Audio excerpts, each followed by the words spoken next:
إن الحمد لله رب العالمين نحمده ونستعينه ونستغفره ونؤمن به ونتوكل عليه ونعوذ بالله من شرور أنفسنا ومن سيئات أعمالنا من يهده الله فلا مضل له ومن يضلل فلا هادي له أشهد أن لا إله إلا الله وحده لا شريك له أشهد أن محمدا عبده ورسوله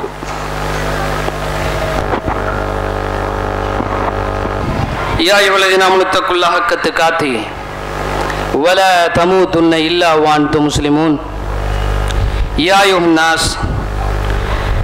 الناس اعبدوا ربكم الذي خلقكم من نفس واحدة وخلق منها زوجها وبث منهما رجالا كثيرا ونساء واتقوا الله الذي تساءلون به والأرحام إن الله كان عليكم رقيبا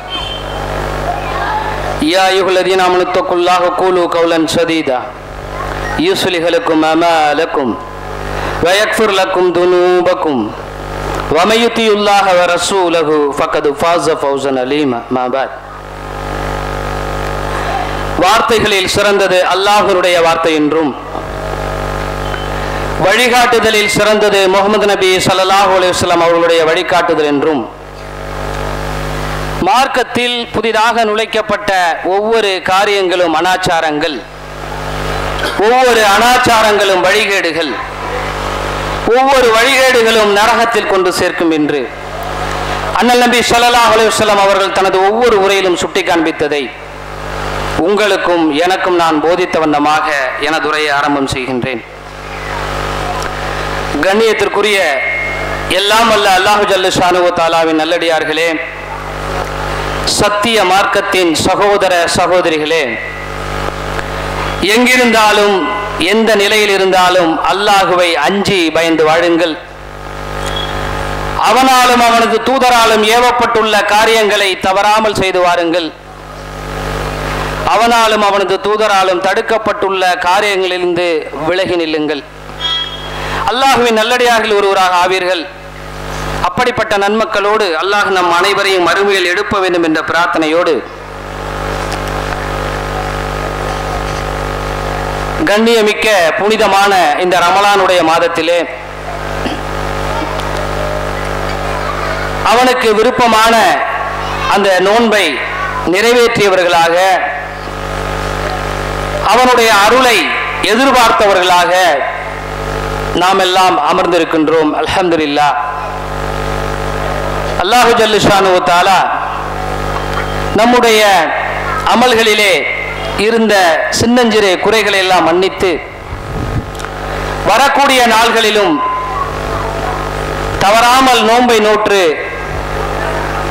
அல்லாஹ்வினுடைய பொருத்தத்தை பெறக்கூடியவர்களாக நம் அனைவரையும் அல்லாஹ் ரப்பில் ஆலமீன் ஆக்கியருள வேண்டும் என்று கேட்டுக்கொண்டு, அன்புமிக்க சகோதர சகோதரிகளே, சலஃபுகள் என்றால் யார்? அந்த வார்த்தையினுடைய பிரயோகம் என்ன?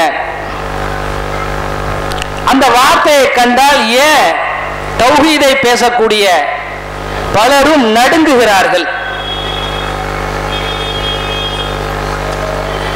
அப்படி என்னதான் அதில் இருக்கிறது? இந்த வார்த்தையை சொல்லி இது மிகப்பெரிய வழிகேடு, சலஃபுகளுடைய வழி என்பது ஒரு பாரமான வழிகேடு, அது ஒரு மதஹபு என்றெல்லாம் ஏன் பிரச்சாரம் செய்ய வேண்டும்? அதிலே இவர்களுக்கு என்ன குடைச்சல் இருக்கிறது? ஒரு சமகாலத்திலே இன்று நாம் இந்த வார்த்தையை அடிக்கடி கேள்விப்படக்கூடியவர்களாகவும் இருக்கின்றோம். ஆனால் பலர் இதை பற்றி அறியாதவர்களாகவும் நாம் இருக்கின்றோம். அதனால் மன்ஹஜு சலஃப், சலஃபுகளின் வழி என்றால் என்ன என்பதை பற்றி அதனுடைய சரியான தாற்பயத்தை நாம் அறிந்து கொள்ள இருக்கின்றோம். எனதருமை இஸ்லாமிய சகோதர சகோதரிகளே, 14 நூற்றாண்டுகளாக இந்த மார்க்கம் 14 நூற்றாண்டுகளை தாண்டி நம்மிடையே நமக்கு கிடைத்திருக்கின்றது. இந்த நேரத்திலே குர்ஆன் இறங்கிய காலத்திலும் நபிகள் நாயகம் ஸல்லல்லாஹு அலைஹி வஸல்லம் அவர்கள் வாழ்ந்த காலத்திலும் இந்த ஸலஃப் என்ற வார்த்தை, மொழி ரீதியான விஷயத்தை முதல்ல நம்ம புரிஞ்சுக்குவோம். இந்த வார்த்தை பாரிய அளவிலே பயன்படுத்தப்படாமல் இருந்தது. இதை எப்போது பயன்படுத்துகிறார்கள் என்று சொன்னால்,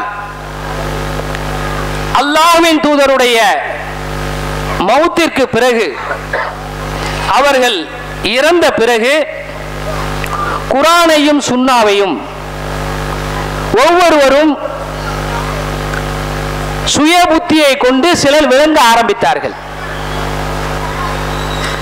அப்படி சுய புத்தியை கொண்டு விளங்கி சஹாபாக்களை பார்த்து அவர்கள் சொன்னார்கள், குர்ஆனை உங்களுக்கு விளங்க தெரியல, அல்லாஹ்வின் தூதருடைய பொன்மொழிகளை நாங்க விளங்குவது போல்தான் நீங்க விளங்கணும் என்று இஸ்லாத்திலிருந்து வெளியேறிய அந்த கூட்டங்கள் தங்களுடைய கருத்தை ஆணித்தனமாக சஹாபாக்களிடத்திலே வைத்தார்கள். முதல் கூட்டம், அல்லாஹ்வின் தூதர் ஸல்லல்லாஹு அலைஹி வஸல்லம் அவர்கள் இறந்து விட்டார்கள். அபூபக்கர் ரலியல்லாஹு அன்ஹு அவர்கள் ஆட்சிக்கு வருகிறார்கள். ஜகாத்தை வசூல் செய்வதற்காக வேண்டி ஆள் அனுப்புகிறார்கள். எல்லோரும் ஜகாத் கொடுக்கின்றார்கள். ஒரு குறிப்பிட்ட ஒரு கூட்டம் ஜகாத்தை மறுக்கிறது. அவர்கள் மறுத்ததற்கான காரணம் என்ன? ஒரு குர்ஆன் ஆயத்தை அவர்கள் போட்டார்கள். அல்லாஹு ஜல்ல ஷானுஹு தஆலா திருமறையிலே சொல்லுகிறான், மூமின்களே, உங்களிடத்திலே இந்த நபி ஜக்காத்தை வசூல் செய்வார், எடுப்பார், உங்களுடைய செல்வத்தை அவர் தூய்மைப்படுத்துவார் என்று அல்லாஹு ஜல்ல ஷானுஹு தஆலா திருமறையிலே சொல்லுகிறான். வழிகேடர்கள் அனைவருமே தங்களுக்கு ஆதாரமாக குர்ஆனையும் ஹதீஸையும் தான் போடுவாங்க. அதுல என்ன புரிந்து கொள்ள வேண்டியது நமக்கு என்ன இருக்கிறது என்று சொன்னால், அந்த குர்ஆனுக்கும் சுன்னாவுக்கும் நபிகளார் என்ன சொன்னார்கள், அந்த குர்ஆனுக்கும் அந்த ஹதீஸுக்கும் சஹாபாக்கள் என்ன விளக்கம் தந்தார்கள், இதைதான் நாம் முதலிலே பார்க்க வேண்டும். ஆனால் அவர்கள் என்ன சொன்னார்கள் என்று சொன்னால், அபூபக்கரே, அல்லாஹ் திருமறையில சொல்றான், உயிரோடு இருப்பார் இவர், உங்களிடத்திலே அவர் ஜக்காத்தை வசூல் செய்வார்னு சொல்றான். இந்த நபி இறந்து போயிட்டாரு, ஜக்காத்தை வாங்க வந்திருக்கிறீங்க, உங்களுக்கு குர்ஆன் ஆயத்தை விளங்க தெரியலையா? என்ன இப்படி ஒரு கலீஃபாவா இருக்கிறீங்க, ஒரு குர்ஆன் ஆயத்தை விளங்க தெரியலையே?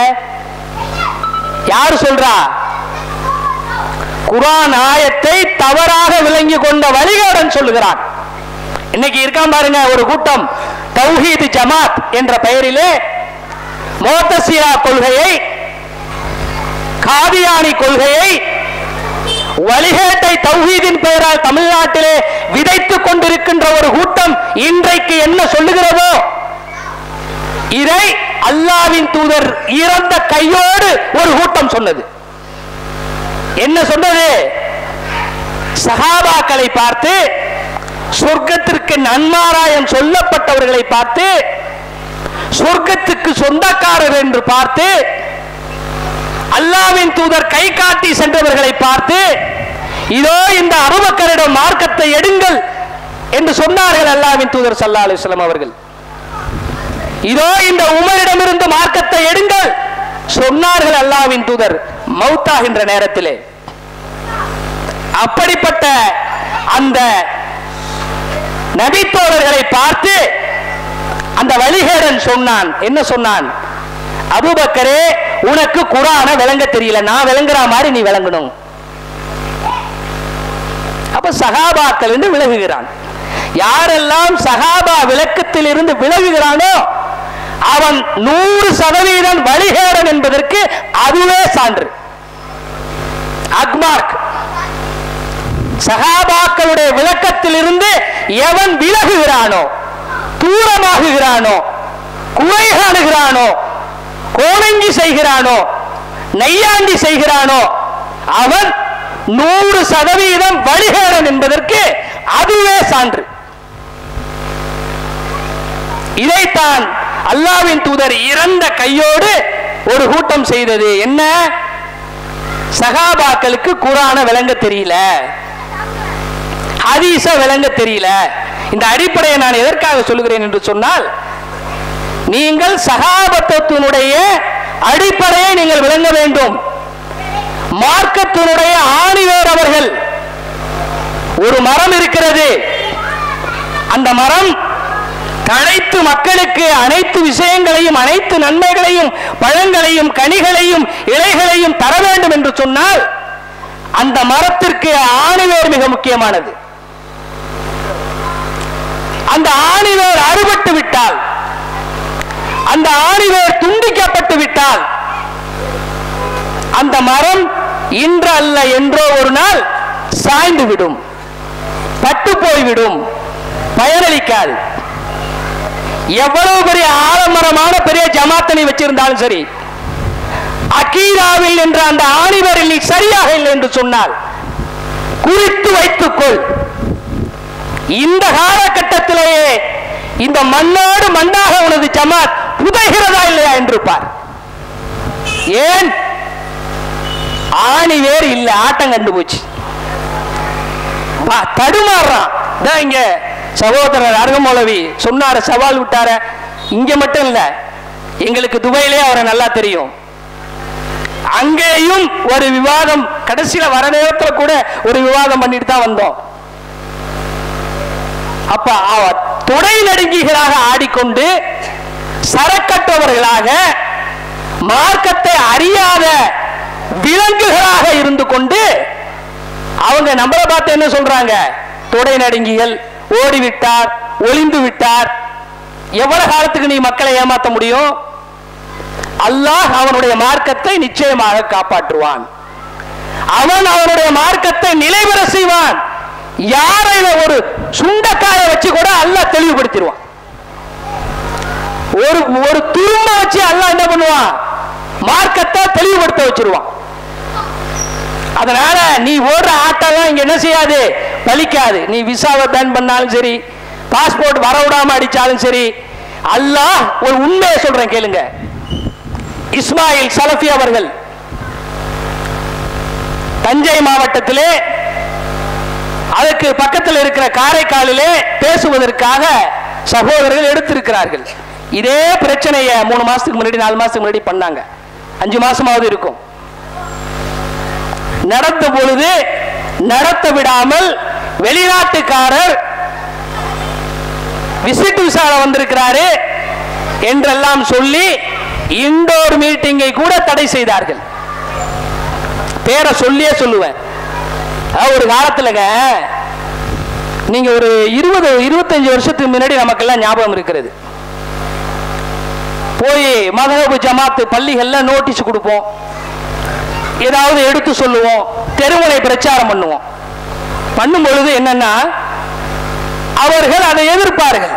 அவர்களுடைய கொள்கைக்கு மாற்றமாக இருப்பதால் எதிர்த்தார்கள். அந்த நேரத்திலே சொற்பொழிவு செய்ய முடியாமல் சில இடங்களிலே தடுத்தார்கள். அப்படி தடுக்கின்ற நேரத்திலே நாங்கெல்லாம் அண்ணன் போய் முறை சொல்லுவோம்.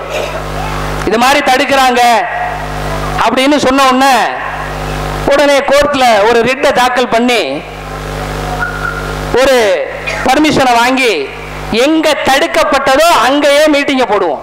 நம்மளும் அந்த ஜமாத்துல தானே இருந்தோம். பாம்பின் கால் பாம்பறியாதா? அப்ப அதே தெருவில் யார் எதிர்த்தார்களோ, எந்த ஜமாத் எதிர்த்ததோ அங்கேயே போடுவோம். யாரை கொண்டு வந்து போடுவோம்? அண்ணனை கொண்டு வந்து போடுவோம். என்ன சொல்வார்? அழகா பேசுவார், வார்த்தை வித்தகர். என்ன பேசுவாரு? நாங்கள் ஒன்றை உங்களிடத்திலே சொல்லுகிறோம். நாங்கள் என்ன சொல்லுகிறோம்? தலைப்பை இப்படித்தான் போடுவோம். நாங்கள் என்ன சொல்லுகிறோம்? நாங்கள் குர்ஆனிலிருந்து சொல்றோம், நாங்கள் நபி மொழியை சொல்றோம். நீங்கள் மதஹப் கிதாபுகளிலிருந்தும் சுய கருத்துகளையும் எடுத்து உங்களுடைய வழமையில் உள்ளதை மார்க்கம் என்று சொல்லுகிறீர்கள். ரெண்டையும் ஒப்பிட்டு பாருங்க. நீங்க என்ன எங்களுடைய எதிரிகளா? நீங்கள் எங்களுடைய என்ன எதிரிகளா? குர்ஆன் எல்லாருக்கும் ஒண்ணுதானே, ஹதீஸ் எல்லாருக்கும் ஒன்றுதானே. நாங்க சொல்வது குர்ஆன்ல இருக்கான்னு பாருங்க, நாங்க சொல்வது ஹதீஸ்ல இருக்கான்னு பாருங்க என்று இப்படி பேசி ரெண்டையும் கேளுங்க, எது சரியோ நீங்க எடுத்துக்கொள்ளுங்கள். சரியில்லை என்று சொன்னால் எங்கள் சட்டையை பிடிங்கள். எத்தனை இடத்துல நீ பேசியிருக்க, இன்னும் பேசிக்கிட்டு தானே இருக்கிற. இப்படி ஒரு மிக தெளிவான ஒரு ஆரம்ப காலகட்டத்திலே ஒரு அணுகுமுறையை வைத்துக் கொண்டு அதன் அடிப்படையிலே வளர்ந்ததுதான் இந்த ஜமாத். ஆனா இன்னைக்கு என்ன செய்யற? பெட்டைகளை போல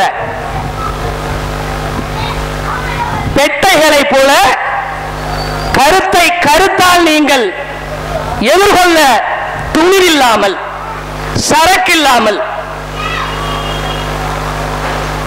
பேச வரக்கூடியவரை தடுக்கின்ற அளவுக்கு கீழ்த்தர சென்மங்களாக நீங்கள் மாறி இருக்கிறீர்கள் என்று சொன்னால் இதுதான் உங்கள் அழிவினுடைய வழியின் தொடக்கம் என்பதை அறிந்து கொள்ளுங்கள். அவர் சவால் விட்டு தானே இருக்கிறாங்க. நீ அண்ணனே தம்பியே யாரையும் அழைச்சிட்டு வந்து பேச வைக்க வேண்டியதானே. கருத்துக்கு ஒரு கருத்தை நீ போடு, மேல போடு, சொல்லு. வர விடாம அடிப்பது என்பது, பேச விடாமல் அடிப்பது என்பது எவ்வளவு ஒரு கேவாளித்தனம், முள்ளவாரித்தனம் என்பதை நீங்கள் புரிந்து கொள்ள வேண்டும். முதுகெலும்பு இருந்தால் கருத்துக்கு கருத்தை நீ தெரிவி பார்ப்போம்.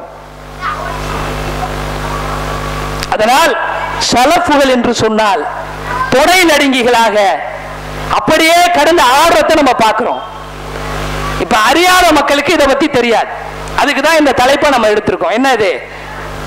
மன்ஹஜு சலஃப் என்றால் என்ன, அதனுடைய அடிப்படை என்ன, இதை தான் நாம் இன்று தெரிந்து கொள்ள இருக்கின்றோம்.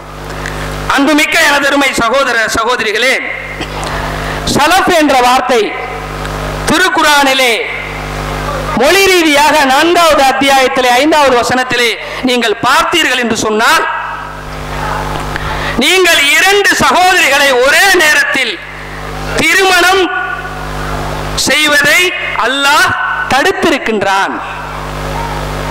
திருமணம் நீங்கள் செய்யாதீர்கள். அக்கா தங்கச்சி 2 பேரை நீங்க திருமணம் ஒரே நேரத்தில் செய்யாதீர்கள் என அல்லாஹ் சொல்லுகிறான். இல்லா மா சலஃப், முன் சென்றிருப்பதை தவிர, முன்னால் நடந்திருப்பதை தவிர என்று அல்லாஹு ஜல்லஷானுஹு தஆலா சொல்லி காண்பிக்கிறான். அத மாதிரி நீங்கள் பார்த்தீர்கள் என்று சொன்னால் திருக்குர்ஆனிலே பல இடங்களிலே இந்த வார்த்தைகள் 2-3 இடங்களிலே இடம்பெறுவதை பார்க்கிறோம். வட்டியை பற்றி சொல்லுவான் அல்லாஹ், நீங்கள் முன்னால் நடந்திருப்பதை விட்டுவிடுங்கள். அதை பத்தி கேள்வி கணக்கு இல்லை. வட்டி வாங்கியிருந்தீங்களா, விட்டுருங்க, இனிமே வாங்காதீங்க அல்லாஹு ஜல்லஷானுஹு தஆலா சொல்லுகிறான். அப்ப இந்த வார்த்தை பிரயோகம் முன் செல்வதை குறிக்கக்கூடிய வார்த்தையாக இருக்கிறது சலஃப் என்ற வார்த்தை. நபிகள் நாயகம் ஸல்லல்லாஹு அலைஹி வஸல்லம் அவர்களும் தன்னுடைய அருமை மகளான ஃபாத்திமா ரலியல்லாஹு அன்ஹா அவர்களை அழைத்து சொல்லுகிறார்கள். என்ன சொல்லுகிறார்கள்? நான் உனக்கு என்ன ஒரு அழகிய ஒரு சலஃப் என்று சொல்லுகிறார்கள், ஒரு முன்மாதிரி என்று நபி ஸல்லல்லாஹு அலைஹி வஸல்லம் அவர்கள் ஃபாத்திமா ரலியல்லாஹு அன்ஹா அவர்களை அழைத்து சொல்லுகிறார்கள். உனக்கு முன்மாதிரியானவன் நான், முன்னோடியாவேன் நான், என்னை பார்த்து தான் நீ மார்க்கத்தை பின்பற்ற வேண்டும் என்று தன்னுடைய அருமை மகளை அழைத்து நபிகள் நாயகம் ஸல்லல்லாஹு அலைஹி வஸல்லம் அவர்கள் சொல்லுகிறார்கள். இப்ப வரலாற்றிலே 1-2 இடங்களிலே மொழி ரீதியாக இந்த வார்த்தை பயன்படுத்தப்பட்டிருக்கிறது என்பதை நீங்கள் புரிந்து கொள்ள வேண்டும். அடுத்தது, இந்த வார்த்தை அதிகமாக மக்களிடத்திலே புழக்கத்திற்கு வந்த காரணத்தை நாம் அறிந்து கொள்ள வேண்டும். என்ன காரணம்? நான் முன்னாடி சொன்னேன் இல்லையா, குர்ஆனையும் சுன்னாவையும் சுய புத்தியை கொண்டு அக்களை கொண்டு புதிதாக கருத்தை சொல்லக்கூடியவர்கள் அல்லாஹ்வின் தூதர் வஃபாத்துக்கு பிறகு உருவாக ஆரம்பித்தார்கள். புதுசா குர்ஆனுக்கு விளக்கம் சொல்ல ஆரம்பிச்சான், ஹதீஸுக்கு புதுசா விளக்கம் சொல்ல ஆரம்பிச்சான். சஹாபாக்களுடைய விளக்கங்களை அவர்கள் கொச்சைப்படுத்தினார்கள், அவர்களுக்கு மார்க்கம் தெரியவில்லை என்று சொன்னார்கள். இந்த காலகட்டத்திலே தான் 2ஆம் நூற்றாண்டு. இந்த 2ஆம் நூற்றாண்டிலே நபிகள் நாயகம் ஸல்லல்லாஹு அலைஹி வஸல்லம் அவர்கள் வஃபாத்துக்கு பிறகு அந்த 2வது காலகட்டத்தில் யார் வாழ்ந்தார்கள் என்று சொன்னால் சஹாபாக்களுடைய மாணவர்கள் வாழ்ந்தார்கள். சஹாபாக்களில் சிலரும் உயிரோடு இருந்தார்கள், அவர்களுடைய மாணவர்கள் தாபியீன்களும் இருந்தார்கள். அந்த நேரத்திலே இந்த காலகட்டத்தில் தான் பிரச்சனைகள் அதிகமாக தோன்றின. குழுக்கள், சின்ன ஜமாத்தா, சின்ன குழுக்களாக குர்ஆனுக்கு ஹதீஸுக்கும் புதிய விளக்கம் சொல்லுவாங்க. அந்த தலைவனை பின்பற்றி ஒரு கூட்டம் இருக்கும், அது சரியில்லைன்னு சொல்லிட்டு அதுல இருந்தே ஒரு கூட்டம் பிரியும்.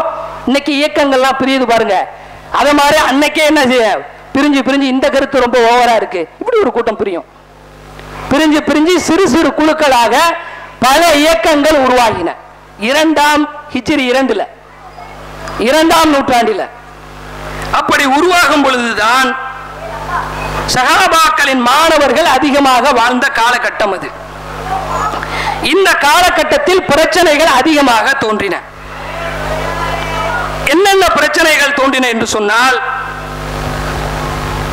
வழிகட்ட கூட்டங்கள் ஒவ்வொன்றும் தங்களை தௌஹீத்வாதிகள் என்று சொல்லிக் கொண்டார்கள்.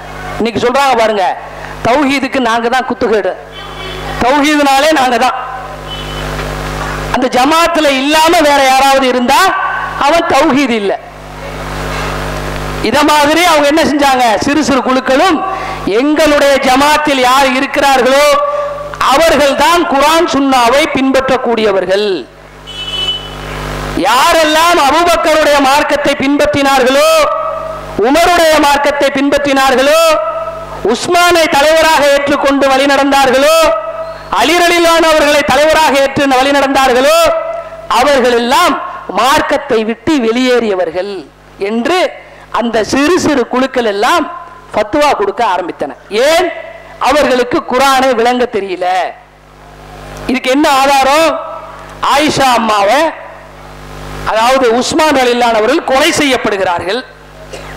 நீதி கேட்டு ஆயிஷா அம்மா படை திரட்டி வருகிறார்கள். பேச்சுவார்த்தை நடக்கிறது. காலையில சுபுஹ் தொழுதுட்டு 2 பேரும் அவங்க கருத்துல பிரிஞ்சு விளக்கத்தை அலி ரலியல்லாஹு அன்ஹு சொல்றாங்க. போயிடுறத முடிவாகி போச்சு. இந்த குர்ஆனுக்கு சுயமா விளக்கம் கொடுக்கிறான் பாருங்க ஹவாரிஜ், இவன் பார்க்கிறான் எங்க சண்டை நடக்காம போயிருமோ என்று அதிகாலையிலே அங்க ஒரு 4 பேர் இங்க ஒரு 4 பேர் வெட்டிடுறான். ஆயிஷா அம்மா நினைக்கிறாங்க அலி ரலியல்லாஹு அன்ஹு என்ன செஞ்சிட்டாங்க, வரம்பு மீறிட்டாங்க, அதாவது சமாதானம் பேசிவிட்டு போரை தொடங்கிட்டாரு. அதே மாதிரி அலி ரலியல்லாஹு அன்ஹு நினைக்கிறாங்க ஆயிஷா அம்மா வரம்பு மீறிட்டாங்க, சமாதானம் பேசிவிட்டு இப்படி நமது படை வீரர்களை கொன்று விட்டார்களே, செஞ்சது யாரு? குர்ஆனையும் சுன்னாவையும் சுயமாக விளங்கி கொண்டவன் செய்த வேலை. போர் நடக்கிறது. அதான் ஒட்டக போர் வரலாறுலாம் உங்களுக்கு தெரியும்.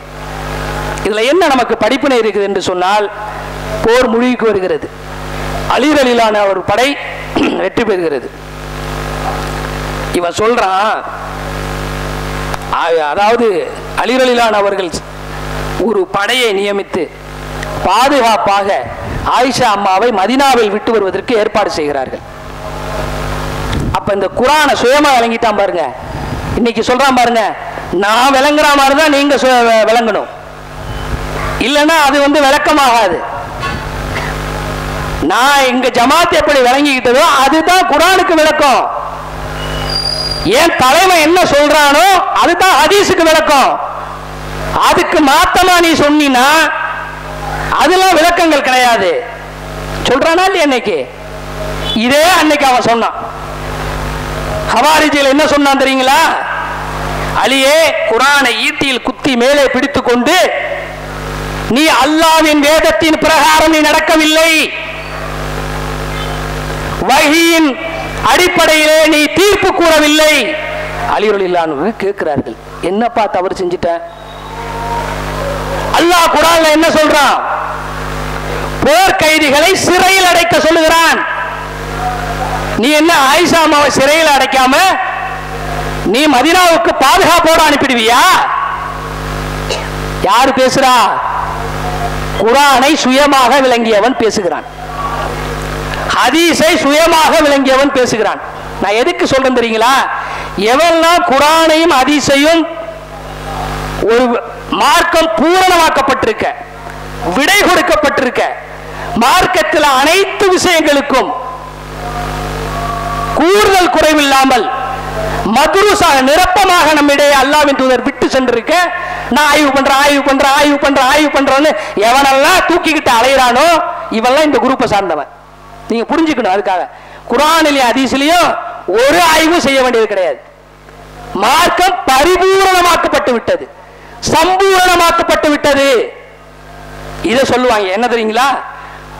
உங்கள் உள்ளங்கள் என்ன பூட்டு போடப்பட்டிருக்கிறதா? இந்த குர்ஆனை நீங்கள் விளங்க வேண்டாமா? இதை ஒரு காரணம் காட்டி குர்ஆனை ஆய்வு பண்ணு அல்லாஹ் சொல்றான், குர்ஆனை அலசி பார்க்கணும்னு அல்லாஹ் சொல்றான். எந்த குர்ஆன் ஆயத்தை, ஷரியத்து விஷயங்களை, சட்ட விஷயங்களை, ஹதீஸுகளை நீ அலசி பாரு, ஆராய்ந்து பாரு, எங்க அல்லாஹ் சொல்றான்? அல்லாஹ் சொல்வதற்கான விளக்கம் என்ன? வானம் படைக்கப்பட்டிருக்கிறது, பூமி படைக்கப்பட்டிருக்கிறது, சந்திரன் படைக்கப்பட்டிருக்கிறது, சூரியன் படைக்கப்பட்டிருக்கிறது, மலைகள் நட்டு வைக்கப்பட்டிருக்கின்றன, மழை எவ்வாறு பெய்கிறது, ஒட்டகம் எவ்வாறு படைக்கப்பட்டிருக்கிறது, இரவு பகல் எவ்வாறு மாறி மாறி வருகிறது. இந்த குர்ஆனை நீங்கள் சிந்தித்து பார்க்க வேண்டாமா? சும்மா அப்படியே நீங்க விட்டுவிடப்படுவீர்களா? இத அல்லாஹ் சொல்றான். இப்படித்தான் அறிஞர்கள் அதுக்கு விளக்கம் தருகிறார்கள்.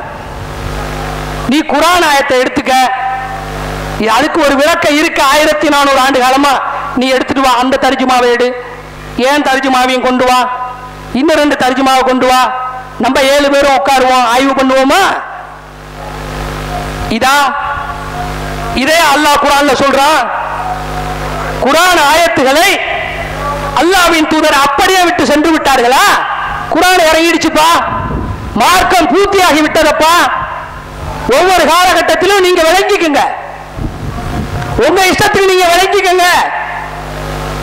இப்படியே அல்லாஹ்வின் தூதர் குர்ஆனை அப்படியே விட்டு சென்று விட்டார்கள், ஹதீஸை அப்படியே விட்டு சென்று விட்டார்கள். உங்க இஷ்டத்துக்கு விளங்கிக்கப்பா. ஏன் குர்ஆனை நீங்கள் விளங்க வேண்டாமா? உங்களுடைய இதயங்கள் என்ன பூட்டு போடப்பட்டிருக்கிறதா? இதை சொல்லிட்டு அல்லாஹ்வின் தூதர் நீங்க காலத்துக்கு எப்ப விளங்கிங்கப்பா அப்படின்னு விட்டுட்டு போயிட்டாங்களா? அப்படி எங்கேயாவது குர்ஆனில் சொல்லப்பட்டிருக்கிறதா? ஆனால் சில மடையர்கள், அறிவில் குன்றியவர்கள், படிப்பு திறனற்றவர்கள், படிப்புக்காக தமிழ்நாடு என்ற குண்டாஞ்சட்டியை விட்டு வெளியே செல்லாதவர்கள், ஹதீசுகளை உசூல்களை எட்டி கூட பார்க்காதவர்கள், அரபி பேச தெரியாத ஞான சூனியங்கள் மார்க்க அறிஞர்களாக இன்றைக்கு தமிழ்நாட்டிலே உலாவி வருவதை நாம் பார்க்கிறோம். பார்த்தோம் 2005 ஒன்னதானே நாங்க எடுத்தோம். துபாய்க்கு வந்தியா இல்லையா? அங்க கொண்டு வந்து வெள்ளை சட்டையை மாட்டி விட்டு உன்னை நிப்பாட்டினோமே, குயிஸ் குயிஸ் குயிஸ் குயிஸ். அவன் கேட்டதுக்கு ஏதாவது பதில் சொன்னியா? சொல்ல முடிஞ்சா? அந்த அரபி முஃப்தி கேட்டதுக்கு உன் நாட்டு ஏதாவது அரபில பதில் சொல்ல முடிஞ்சா? கேட்டுட்டு போன அவன் ஏதாவது சொன்னானா நான் என்ன சொல்லணும்? சும்மா விட்டடிக்கல. அந்த ஜமாத்து தௌஹீதுக்கு தலைவரா செயலாளர் உள்ளவங்க இந்த கூட்டத்தில் இருக்கிறாங்க. நடந்துச்சா இல்லையா? நாங்க தானே ஒண்ணு எடுத்தோம். அப்ப அரபி பேச தெரியாது, அரபி நாலேஜே கிடையாது. ஆனா என்ன செய்யறது? பெரிய அறிஞனாக பீற்றிக் கொள்வது. ஒருத்தவனுக்குங்க ஒரு மொழியை முழுமையாக அறிய வேண்டும். நீங்க கேட்கலாம், உனக்கு அரபி தெரியுமா? நான் சுண்டக்கான்னு நானே சொல்லிக்கிட்டேன். நான் தகுதியற்ற நிலையில் தான் நான் பேசுறேன். நம்ம அறிஞரும் கிடையாது, ஒண்ணும் கிடையாது. அதனால இப்படி இதை கூட கட் பேஸ்ட் போட்டு என்ன பண்ணா, இந்த கட் பேஸ்ட் பண்றதுல பெரிய வில்ல. அதனால இதை கூட போட்டு உனக்கு தெரியுமான்னு ஏதாவது கேள்வி கேட்கலாம். அதனால எனது அருமை சகோதர சகோதரிகளை, அன்றைய தினம் அரபியை பேசக்கூட தெரியும். இன்றைக்கு அளவுக்கும் இன்னைக்கு அதிராம்பட்டணத்திலிருந்து சவாலாக நான் சொல்லுகிறேன், ஒரு நபரை, இந்த ஊர்ல ஒரு நபரை, வெளிநாடு போன நபரை நான் நிறுத்துறேன், நீ உன் தலைவனை கொண்டு வா, அந்த ஆள்கிட்ட அரபி பேசட்டும், இல்ல எனக்கு தெரிஞ்ச அரபியில நான் பேசுறேன், நீ எனக்கு பதில் சொல்லு. ஒண்ணுமே கிடையாதுங்க, அரபி நாலேஜே கிடையாது. உரைநடையை மட்டும் படித்து விட்டால் போதுமா? நடைமுறை தெரிய வேண்டாமா? ரெண்டும் கலந்ததுதான். இலக்கண உரைநடை மாத்திரம் அறிந்திருந்தால் அவன் அந்த மொழியை அறிந்தவனாக ஆக முடியாது. நடைமுறையையும் அவன் கற்றிருக்க வேண்டும். ஒருத்தவன் வெளிநாட்டுக்காரன் தமிழ் படிக்கிறான், தமிழை படிச்சுக்கிட்டு இலக்கண ரீதியா படிக்கிறான். அந்த காலத்துல என்ன சொல்லுவாங்க, ஒவ்வொரு பொருளுக்கும் ஒவ்வொரு விளக்கத்தை சொல்லுவாங்க. இது இது இது இதுக்கு அர்த்தம் சொல்லி கொடுப்பாங்க. இவன் கடைக்கு அதை படிச்சதை வச்சுக்கிட்டு கடைக்கு போறான், தோயல் கொடுங்க. என்ன தோயல்? மல்லிகை கடையில் போய் தோயல்னா எவனுக்கு என்ன புரியும்? இலக்கண மொழி, இலக்கண உரையில தோயல்னா என்ன? தயிர். நீ தயிர்னு நடைமுறையில் உள்ள வார்த்தையை தெரிஞ்சாதான் போய் கடையில் நீ கேட்க முடியும். ஒரே மொழி, இலக்கணத்தில் இருக்கிறது தோயல். நான் எனக்கு என்ன தெரியணும்? தோயல்னா தயிர்னு எனக்கு தெரிஞ்சாதான் நான் கடையில் போய் கேட்க முடியும். இவன் தான் மொழி அறிந்தவன். கடையில் ஒருத்தவன் போய் இளவாங்கி ஒன்று கொடுங்க, மதுரை பக்கத்தெல்லாம் போனீங்கன்னா அப்ப சொல்லுவாங்க இளவாங்கி கொடுங்கம்பாங்க. அதிராம்பட்டத்தை இளவாங்கினா என்ன தருவாங்க? என்ன தருவாங்க? ஒண்ணு தர மாட்டேன். புரியாது அவருக்கு. என்ன இளவாங்கி? இதை வாழை இலை கேட்கிறாரோ அது நடிச்சுக்குவாரு. இளவாங்கினா என்ன? ஊசி. ஊசி அதாவது இழைனா நூல். அதை வாங்குறதுனால இழை வாங்கி, மதுரை எல்லாம் அந்த சைடுலாம் தூய தமிழ்ல பேசுவாங்க, இழை வாங்கி என்று சொல்வார்கள். அப்ப என்ன தெரியணும் ஒரு மனிதனுக்கு? கடைக்காரனுக்கு என்ன தெரியணும்?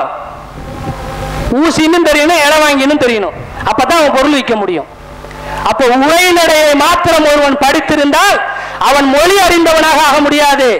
நடைமுறையும் அவன் கற்றிருக்க வேண்டும். நடைமுறையில உனக்கு அரபி பேச தெரியலையே, நீ என்ன அறிஞரு? என்ன நீ பெரிய முஃப்திங்கிற? நானு ஒரு சாதாரண அரபி வீட்டில் வேலை செய்கிறவனோடு உன்னால் அரபி பேச முடியுமா? அவ்வளவு வேணாம். அறிஞன் என்பதற்கு அளவுகோல் என்ன? குர்ஆனை மனனமாக முதல் சருத்த உலமாக்கள் சொல்கிறார்கள். 10 வயசுல இமாம் புகாரி ரஹ்மத்துல்லாஹி அவர்கள் குர்ஆனை மனப்பாடம் செய்தார்கள். இமாம்கள் எல்லாம் 10, 12க்குள்ளே மனப்பாடம் பண்ணிட்டாங்க. முதல் பேசே அதான். அடுத்தது ஹதீஸ், சாவர வரைக்கும் ஹதீஸ் கலை. குர்ஆனை மனனம் பண்ணுவது 2 ஆண்டு 3 ஆண்டு. மௌத்தா போறவரை என்ன? ஹதீஸ் கலை, உசூல்களை கற்றார்கள், ஷரத்துகளை கற்றார்கள். அவ்வளவு பெரிய ஒரு நீண்ட ஒரு படிப்பு அது. அப்ப நீ குர்ஆனை நான் பல இடங்கள்ல நான் சொல்லியிருக்கேன், உன் தலைவனை நீ அழைச்சிட்டு வா. நீ பெரிய முஃப்தி நீ நம்பிக்கிட்டு இருக்கல, குர்ஆனை மனனமாக ஓதட்டும்.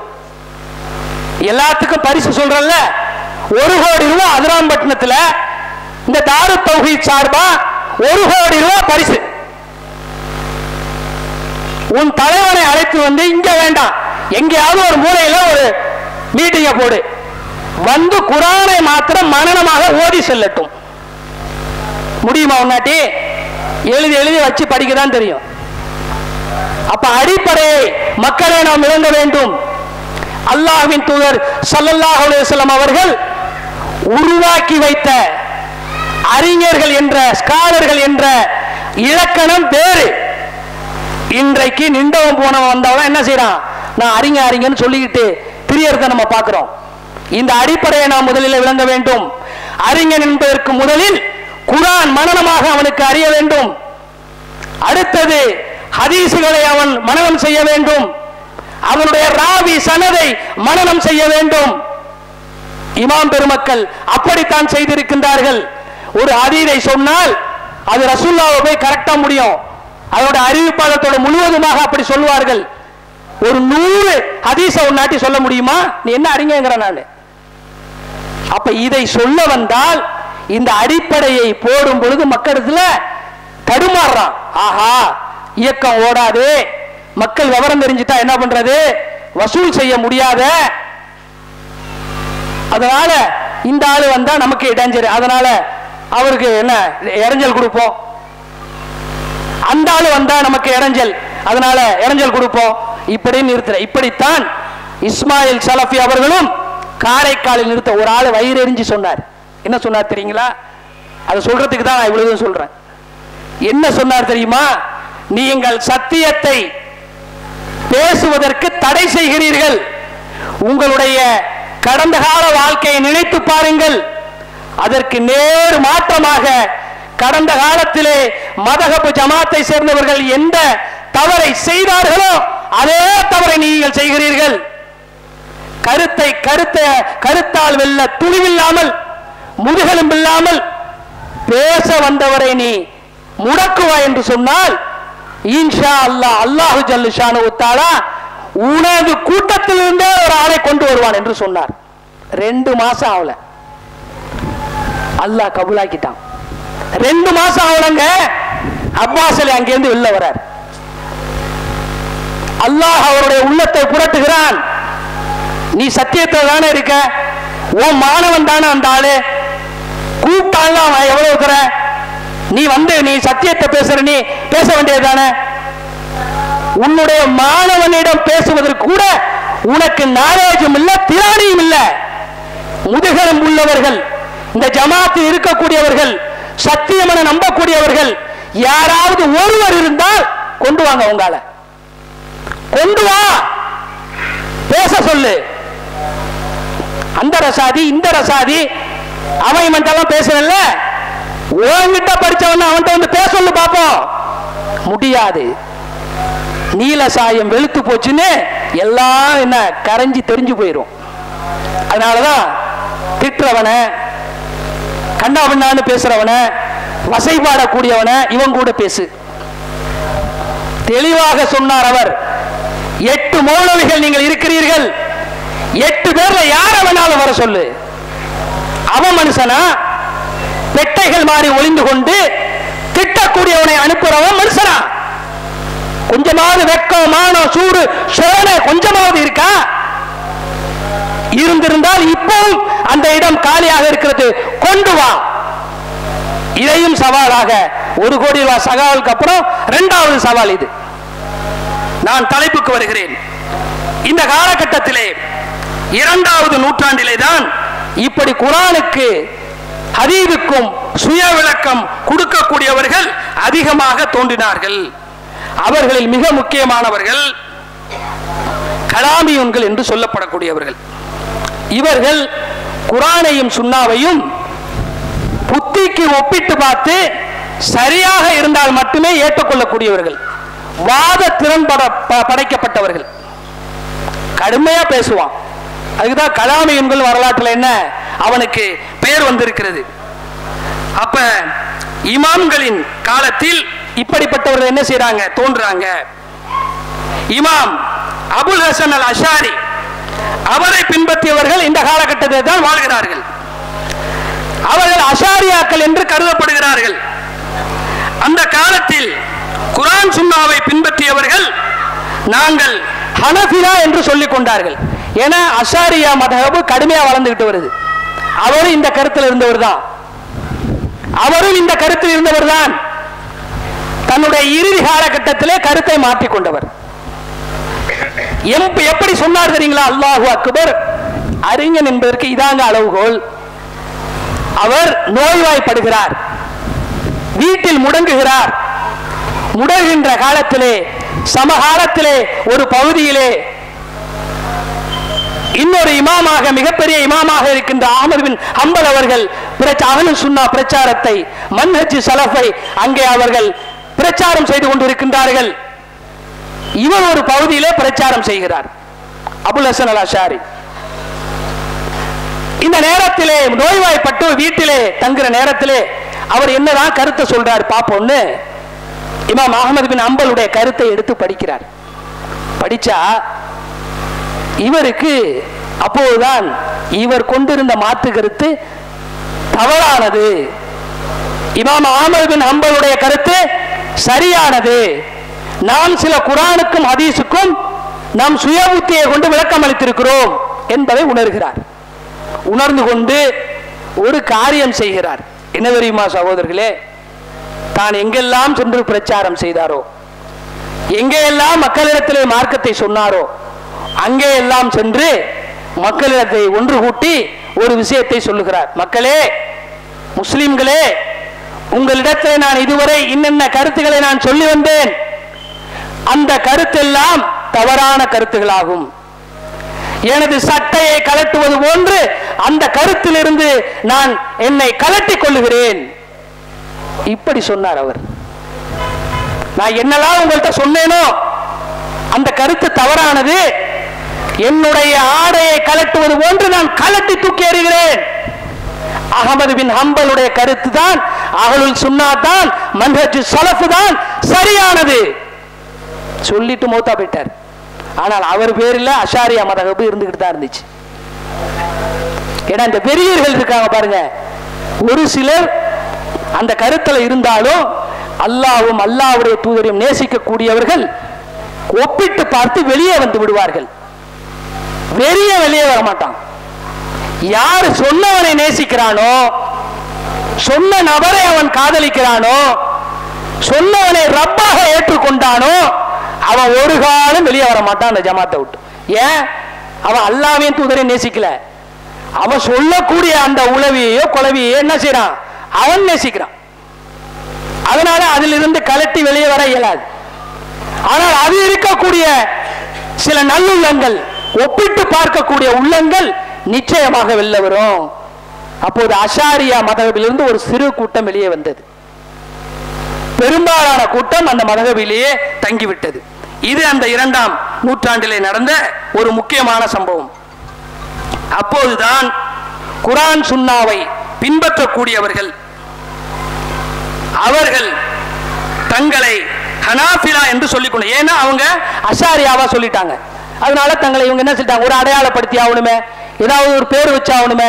இங்க எப்படி பேர் வந்தது பாத்தீங்களா, தௌஹீத்வாதிகள் அப்படி இல்லாட்டி நஜாத்துக்காரன் அப்படின்னு பேர் வருது. எதுக்கு?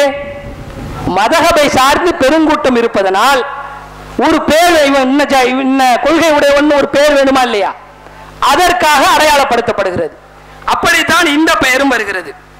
ஹிஜ்ரி 4ஆம் நூற்றாண்டு, அதாவது குர்ஆனை சுன்னாவையும் பின்பற்றக்கூடியவர்கள் என்று கூறிக்கொண்டவர்கள் இந்த காலகட்டத்தில் தான் இமாம்களின் பெயரிலே வருகிறார்கள்.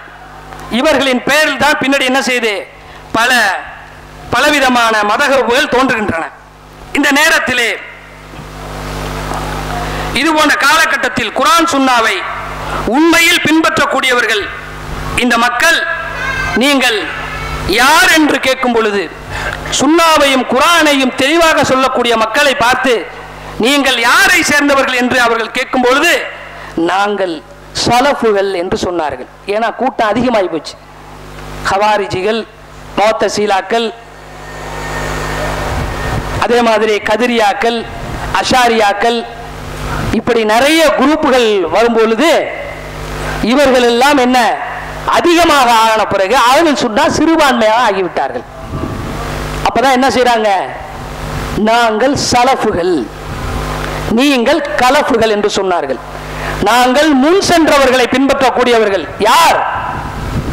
குர்ஆனையும் சுன்னாவையும் நபிகள் நாயகம் ஸல்லல்லாஹு அலைஹி வஸல்லம் அவர்கள் எங்களுக்கு அவர்களுக்கு எப்படி கற்றுத் தந்தார்களோ, அதை அவர்கள் எவ்வாறு விளங்கினார்களோ, விளங்கி நடைமுறைப்படுத்தினார்களோ, அந்த முன்னோர்களான சஹாபாக்களின் பாதையை எடுத்துக்கொண்டவர்கள் நாங்கள் ஸலஃபுகள். நீங்கள் குர்ஆனையும் சுன்னாவையும் உங்கள் தலைவன் விளங்குவது போல விளங்கினீர்கள். புதிய புதிய வியாக்கியானம் தந்தீர்கள், புது புது கருத்துக்களை சொன்னீர்கள். முஸ்லிம்களை காஃபிர்கள் என்கிறீர்கள், முஸ்லிம்களை முஷ்ரிக்குகள் என்கிறீர்கள். நீங்கள் கலஃபுகள், பின் வந்தவர்கள். உனக்கு குர்ஆனையும் சுன்னாவையும் பத்தி என்னடா தெரியும்? உனக்கு எங்களுக்கு ஒரு விடை இருக்கிறது. ஒரு குர்ஆன் ஆயத்து என்று சொன்னால் அந்த ஆயத்து எதற்காக இறங்கியது, என்ன காரணத்திற்காக இறங்கியது, யாரை குறித்து இறங்கியது, அதற்கு என்ன எந்த சகாபி என்ன விளக்கம் கொடுத்திருக்கிறாரு, எல்லாம் பாதுகாக்கப்பட்டிருக்கிறது. இதை நாங்கள் நம்புகிறோம். அன்னைக்கு அந்த மக்கள் சொன்னார்கள், அதனால் தங்களை சலஃபுகள் என்று சொன்னார்கள். நீங்கள் பின்னால் வந்து கொண்டு புதிய புதிய கருத்தை சொல்லிக்கொண்டு இப்படித்தான் விளங்க வேண்டும் என்று எங்களுக்கும் கட்டளையிட்டு அதை நிராகரிக்கிற எங்களை பார்த்து முஷ்ரிக்குகள் என்றும் முனாஃபிக்குகள் என்றும் காஃபிர்கள் என்றும் ஃபத்வா கொடுக்கிறீர்களே, நீங்கள் கலஃபுகள், நீங்கள் பின்னால் வந்தவர்கள் என்று பிரிகிறது. இந்த கால 4ஆம் நூற்றாண்டில் தான் இந்த சலஃப் என்ற வார்த்தை அதிகமாக பிரயோகத்திற்கு வருகிறது.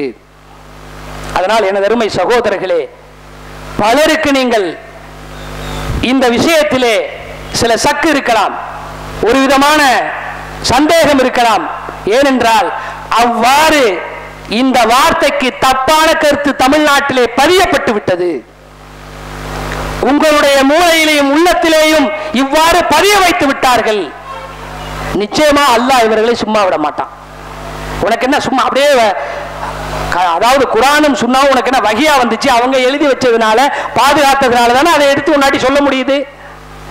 அதனால் தெளிவாக சொல்லுகிறோம், சகாபாக்களுடைய விஷயங்களை நீங்க போய் சொல்றீங்க. என்ன மூன்றாவதாக ஒரு பாதையை தேர்ந்தெடுத்து கொண்டு விட்டார்கள், அல்லாஹ்வையும் அல்லாஹ்வுடைய தூதரையும் விட்டு விட்டார்கள், சகாபாக்களை பின்பற்ற வேண்டும் என்று யாரு சொன்னா?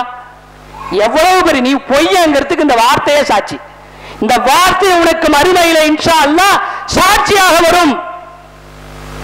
அதுவே உன்னை கெட்ட இடத்திற்கு அழைத்து செல்வதற்கு சங்கிலியாக அது வரும். இல்லாத வார்த்தையை போடுகிறாய். என்ன மூன்றாவதாக ஒரு பாதை யாரு சொல்றா? நீங்க குர்ஆனை விட்டுருங்கப்பா, ஹதீஸ்களை விட்டுருங்கப்பா, அபூபக்கரை பின்பற்றுங்க, குர்ஆன் சுன்னாவை விட்டுருங்க, உமர் ரலியல்லாஹு அவர்களை பின்பற்றுங்க, உஸ்மான் ரலியல்லாஹு அவர்களை பின்பற்றுங்க, அலி ரலியல்லாஹு அவர்களை பின்பற்றுங்க. யாராவது சொல்லி கேள்விப்பட்டிருக்கீங்களா? பின்பற்றுறதுனா என்னது? முன்னாடி உள்ளது எல்லாத்தையும் விட்டுட்டு எதை யார் நேசிக்கிறார்களோ அதை எடுத்துக்கொள்வது, அப்படியே நடப்பது. யாராவது அல்லாஹ்வின் தூதரையும் குர்ஆனையும் விட்டுவிட்டு தனித்தனி சகாபாக்களை பின்பற்றக்கூடியவர் உங்களில் யாராவது இருக்கிறீர்களா? எனக்கு அதெல்லாம் வேணாம், மிக உயர்ந்த சகாபி அபூபக்கர், அவரை நான் பின்பற்றுகிறேன் என்று யாராவது உம்மத்தில் யாராவது பின்பற்றாங்களா? எவ்வளவு பெரிய பச்சை பொய்யை இவர்கள் பரப்பி வருகிறார்கள் என்பதை பாருங்கள். நாங்கள் என்ன சொல்லுகிறோம்? குர்ஆனையும் சுன்னாவையும் சகாபாக்கள் மாணவர்களாக இருந்து படித்திருக்கின்றார்கள், அல்லாஹ்வின் தூதர் விளக்கம் தந்திருக்கிறார்கள், கேட்டு கேட்டு விளக்கம் குர்ஆன்ல வந்திருக்கு. நபியே உயிரை பற்றி அவர்கள் கேட்கிறார்கள், சொல்லுங்கள். நபியே மாதவிடாய் பற்றி கேட்கிறார்கள், சொல்லுங்கள். நபியே திருட்டை பற்றி கேட்கிறார்கள், சொல்லுங்கள்.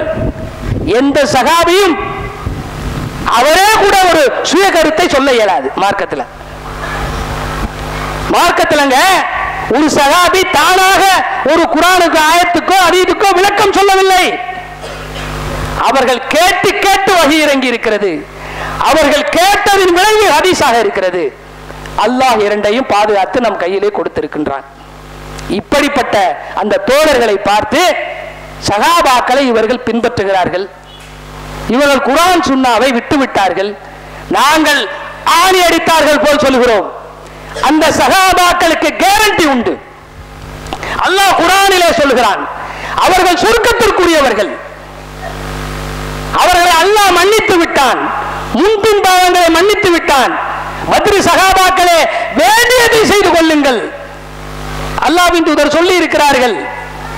இன்னார் இன்னார் இன்னார் இன்னார் இன்னார் இன்னார் என்று பெயரிட்ட அல்லாஹ்வின் தூதர் அவர்கள் இவர் சொர்க்கம் இவர் சொர்க்கம் இவர் சொர்க்கம் இவர் சொர்க்கம் என்று பெயர் பட்டியல் இருக்கிறது. சொர்க்கத்திற்கு சொந்தக்காரர்கள் அவர்கள். பின்பற்றினால் என்ன தவறு? ஒரு அபூபக்கர் ரலியல்லாஹு அன்ஹு அவர்களை ஒரு மனிதன் பின்பற்றினால் அவருடைய ஈமான் எப்படிப்பட்டது என்று அல்லாஹ் சொல்லுகிறான். அதே போன்று ஒருவன் பின்பற்றினால் நரகத்திற்காக செல்லுவான். ஒரு உமரை ஒருவன் பின்பற்றினால் அவன் நரகத்திற்காக செல்லுவான். மடையர்களே, என்ன வார்த்தை சொல்லுகிறீர்கள்? நான் கேட்கிறேன். நாங்கள் பின்பற்றுகிறோம் குர்ஆனையும் சுன்னாவையும். சஹாபாக்கள் எப்படி விளங்கி நடந்தார்களோ அந்த விளக்கத்தை நாங்கள் எடுப்போம், பின்பற்றுவோம் என்று அடித்தார் போல் சொல்கிறோம். திருப்பி கேட்கிற ஒன்ன அழைச்சிட்டு வா, சொர்க்க நிச்சயம் சொல்ல முடியுமா? உன்னாட்டி சொல்ல முடியுமா? எங்கள் ஜமாத்தை பின்பற்றுங்கள், 100% சொர்க்கம் உங்களுக்கு கேரண்டி கொடுக்க முடியுமா? என் அண்ணனை பின்பற்று, உண்ட சொர்க்கத்திற்கு அழைச்சிட்டு போடுவாரு, கேரண்டி தர முடியுமா? அவருக்கு சொர்க்கமா என்னன்னு அவருக்கே சந்தேகம். இன்னைக்கு அல்லாஹ் காப்பாத்தணும், அதுக்கு தான் துவா செஞ்சுக்கிட்டு இருக்கோம். முன்னாடி கொஞ்சம் நெஞ்சம் செஞ்சதும் வீணா நாசமா போயிடக்கூடாதுன்ட்டு. உனது தலைவனுக்கு சொர்க்கம் என்பது நிச்சயம் இல்லாமல் இருக்கும். ஒவ்வொரு மனிதனுக்கும் அது இருக்கிறது. எனக்கு சொர்க்கம் என்று நான் அடித்து சொல்லிவிட முடியாது, உங்களுக்கு சொர்க்கம் என்று நீங்கள் அடித்து சொல்லிவிட முடியாது. உள்ளங்களை பெறட்டக்கூடியவன் அல்லாஹ்.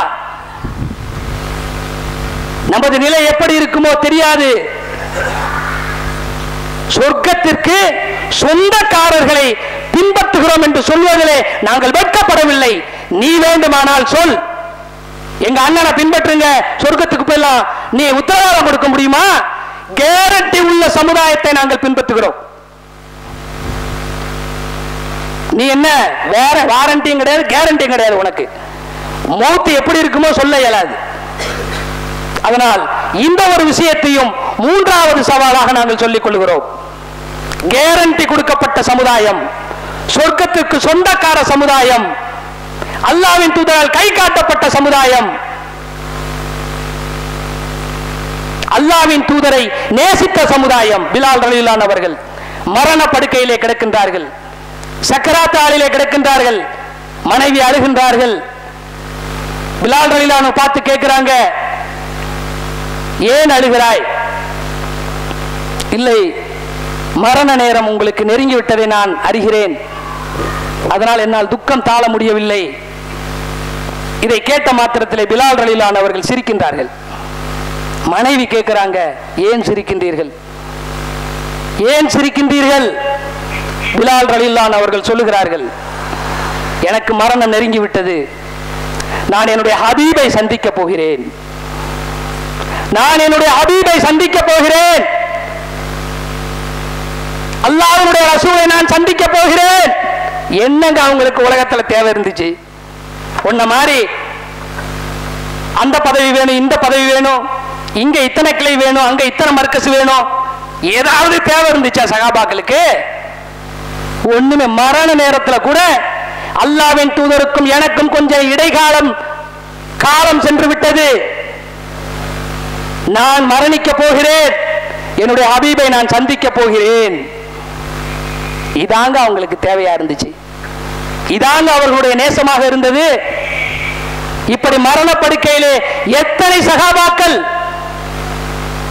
ஒவ்வொரு சகாபையும் நீங்கள் உங்களுக்கு முன் உதாரணமாக எடுத்துக்கொண்டீர்கள் என்று சொன்னால் நிச்சயம் சொர்க்கம்.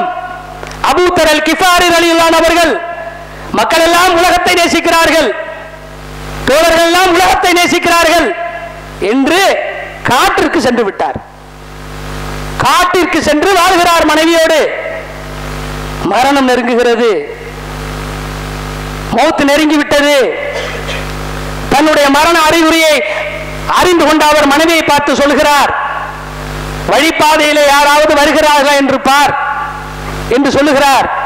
மனைவி அழுகிறார்கள், என்னுடைய கணவரே, நீங்கள் இறந்து விட்டால் உங்களை நான் எவ்வாறு நான் அடக்கம் செய்வேன்? நான் தனி ஆளா இருக்கேன், நான் எப்படி அடக்கம் செய்வேன்? அழுகின்றார்கள். அது மாத்திரமல்ல, நீங்கள் இறந்து விட்டால் உங்கள் மீது கஃனிடுவதற்கு ஒரு ஆடை கூட முழுமையாக இல்லையே. அழுகின்றார்கள். அந்த நேரத்திலே சற்று யோசித்தவராக அபூ தர் அல் கிஃபாரி ரலியல்லாஹு அவர்கள் சொல்கிறார்கள், எனக்கு ஒரு சம்பவம் ஞாபகம் வருகிறது. என்னுடைய ஹபீபோடு, அல்லாஹ்வின் தூதரோடு நாங்கள் சில சஹாபாக்கள் மதீனாவிலே ஒரு நேரத்தில் இருந்தோம். அல்லாஹ்வின் தூதர் ஒரு வார்த்தை சொன்னார்கள், உங்களில் ஒரு சகோதரர் நடு காட்டில் இறப்பார், அவருக்கு கஃனிடுவதற்கு, அடக்கம் செய்வதற்கு ஒரு மூமின்களுடைய கூட்டம் வரும் என்று சொல்லி இருக்கின்றார்கள். அல்லாஹ்வின் தூதர் வார்த்தை பொய்யாகாது. அல்லாஹ்வின் தூதர் வார்த்தை எப்படி நம்பியிருக்காங்க பாருங்க. இவன் மூளைக்கும் புத்திக்கும் போட்டு இவன் நம்புறான். அப்படி அல்லாஹ் இங்க கீழ்வானத்துக்கு வந்தா அரசுல இவன் புத்தி இப்படி போகுது. அல்லாஹ்வின் தூதர் பாடம் பயின்றவுடைய யக்கீன் எப்படி இருக்கிறது? அல்லாஹ்வின் தூதர் சொல்லிட்டாங்க, அல்லாஹ் அனுப்புவான்.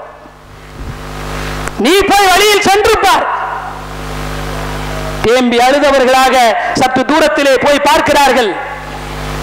ஒரு கூட்டம் வருகிறது. அபூ தர் அல் கிஃபாரி ரலியல்லாஹு அன்ஹு அவர்களை அடையாளம் கண்டு கொள்கிறது. அதிலே மிக முக்கியமான சஹாபியான இப்னு மஸ்ஊதை நான் நினைக்கின்றேன். அவர்களும் அதிலே வருகிறார்கள். மரண படுக்கையை பார்த்து விட்டு எல்லோரும் கவலை தோய்ந்த முகத்தோடு சுற்றி நிற்கிறார்கள். ஒரு வார்த்தை சொல்லுகிறார், உங்களில் யார் ஆட்சி அதிகாரத்தில் இருப்பவர் என்னை தொட வேண்டாம். உங்களில் யார் பெரும் பணக்காரர் என்னை தொட வேண்டாம். உங்களில் யார் கட்டிய துணியோடு அதுதான் சொத்து என்று இருக்கின்றார்களோ அவர் என்னை அடக்கம் செய்யட்டும், அவர் என்னை கஃனிடட்டும் என்று சொல்லுகிறார். அதில் ஒரு அன்சாரி தோழருடைய மகனார் அவர் சொல்லுகிறார், என்னிடத்தை நான் கட்டியிருக்கின்ற ஒரு ஆடையும் என்னுடைய வீட்டிலே இன்னொரு ஆடையும் இருக்கிறது என்று சொன்ன மாத்திரத்திலே நீ எனக்கு கஃனிடு என்று சொல்லுகிறார்கள். சொன்ன மாத்திரத்திலே இறக்கின்றார்கள். அவர் கஃனிடுகிறார். தொழுகை நடக்கிறது. தொழுகை வைத்துவிட்டு அந்த கூட்டம் சென்று விடுகிறது. ஹதீஸை எப்படி நம்புறாங்க பாருங்க. இந்த கூட்டத்தை நீ பின்பற்றினால் சொர்க்கம் செல்ல முடியுமா? இன்னைக்கு ஒரு விஷயம், நாளைக்கு அதை ஒரு மீளாய்வு செய்யறேன், நாளை மறுநாள் ரிஜெக்ட். இந்த ஆளை பின்பற்றினா நீ சொர்க்கம் போக முடியுமா? சிந்தித்து பாருங்கள் மக்களே. உங்கள் சிந்தனையை தட்டி எழுப்புங்கள். இந்த ஹதீஸ் மறுப்பு கொள்கை என்பது இந்த மார்க்கத்தில் ஏற்பட்டிருக்கின்ற மிகப்பெரிய வைரஸ். இதை துடை தெரிய வேண்டும். அலி ரலியல்லாஹு அன்ஹு அவர்கள் முதலில் அதை செய்தார்கள். என்ன செய்தார்கள்? மதீனாவை சுற்றி தனக்கு பல எதிரிகள் இருக்க யூதர்கள் கூட்டம் கூட்டமாக நின்று திட்டம் தீட்டும் பொழுது முதல் வேளையாக என்ன செய்தார்கள் தெரியுமா? குர்ஆனுக்கும் ஹதீஸுக்கும் தனது புத்தியை கொண்டு எவன் கருத்து சொன்னானோ, அந்த கருத்தை பரப்பினானோ, அந்த கருத்தை பரப்பி மக்களை வென்றெடுத்து ஹரூரா என்ற இடத்திலே ஹரூரியாக்களாக தங்களை ஆக்கிக் கொண்டு தனி அரசாங்கம் அமைத்துக் கொண்டானோ எங்க தலைமை. ஒரு செல்ஃபி வேற. என்னது? நான் தலைமைக்கு செல்கிறேன். செல்லும் பொழுது ஒரு செல்ஃபி. என்னடா என்னடா தலைமை? மொத்த இஸ்லாத்துக்கு நீ தலைமையா? இந்தியா முழுவதும் உள்ள முஸ்லிம்களுக்கு நீ தலைமையா? முஅத்தஸிலா கொள்கையில இருந்துகிட்டு என்ன தலைமைங்கிற? மாட்டு மந்தைகளாக ஆட்டு மந்தைகளாக அலைவதை பார்த்து ரத்தம் கொதிக்கிறது. ஆனா இவன் என்ன செய்யறான்? எந்த உள்நோக்கமும் இல்லாம உழைக்கிறான், எந்த எதிர்பார்ப்பும் இல்லாம உழைக்கிறான். இது சத்தியம் என்று அங்க கிடைக்கிறான், வங்கோயா கிடக்கிறான். அதனால் எனதருமை சகோதரர்களே, முதல் வேளையாக அலி ரலியல்லாஹு அன்ஹு அவர்கள் செய்த வேலை என்ன தெரியுமா? 10,000 பேர்களை, ஹதீஸ் மறுப்பு உடையவர்களை, குர்ஆனுக்கு புதிய விளக்கம் கொடுத்தவர்களை முதல் வேளையாக இரவோடு இரவாக 10,000 பேர்களை கொன்றார்கள்.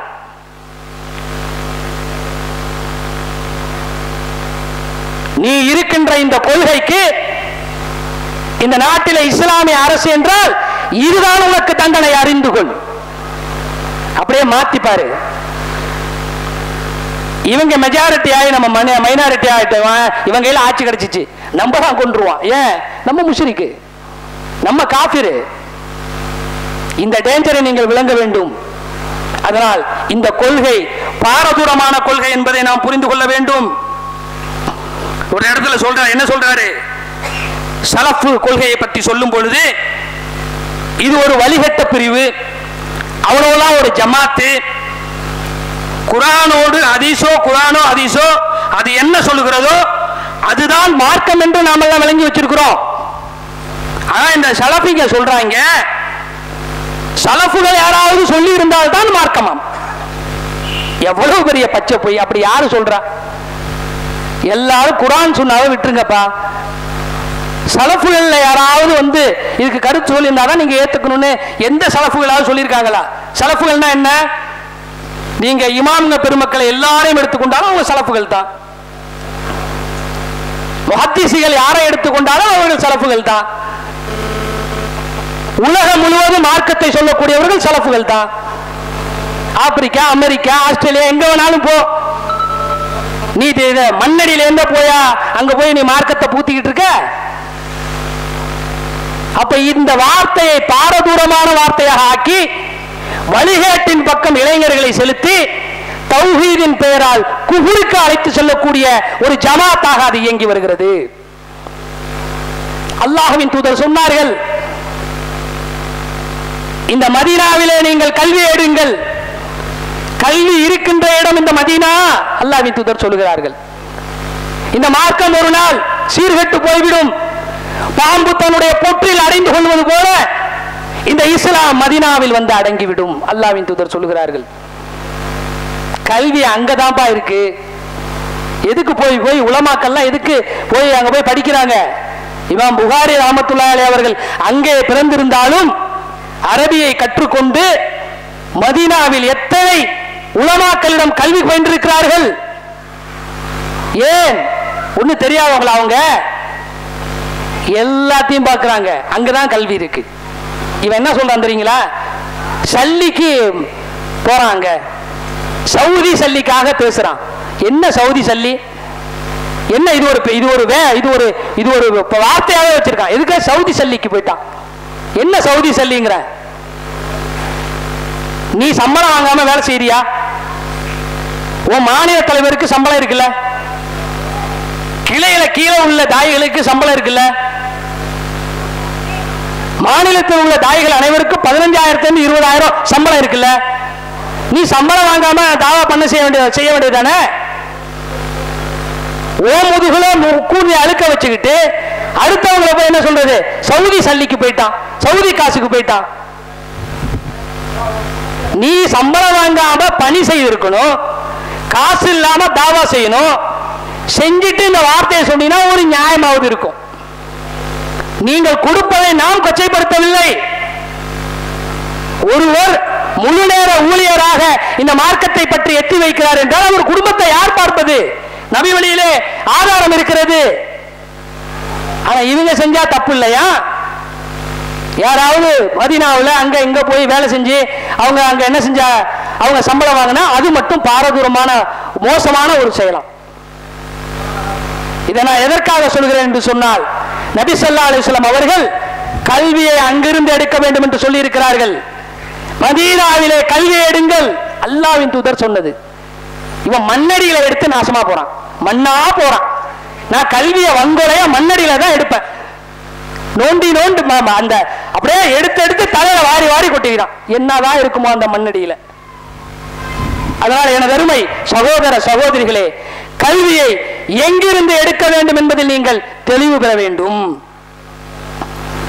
அடுத்ததாக இவர் இந்த மாதிரி சொல்லுகிறார், சலஃபுகள் யாராவது சொல்லி இருந்தால்தான் அது மார்க்கம். இப்படி யாரும் சொல்லவே இல்லை. எந்த சலஃபுகளும் அப்படி சொல்லவில்லை.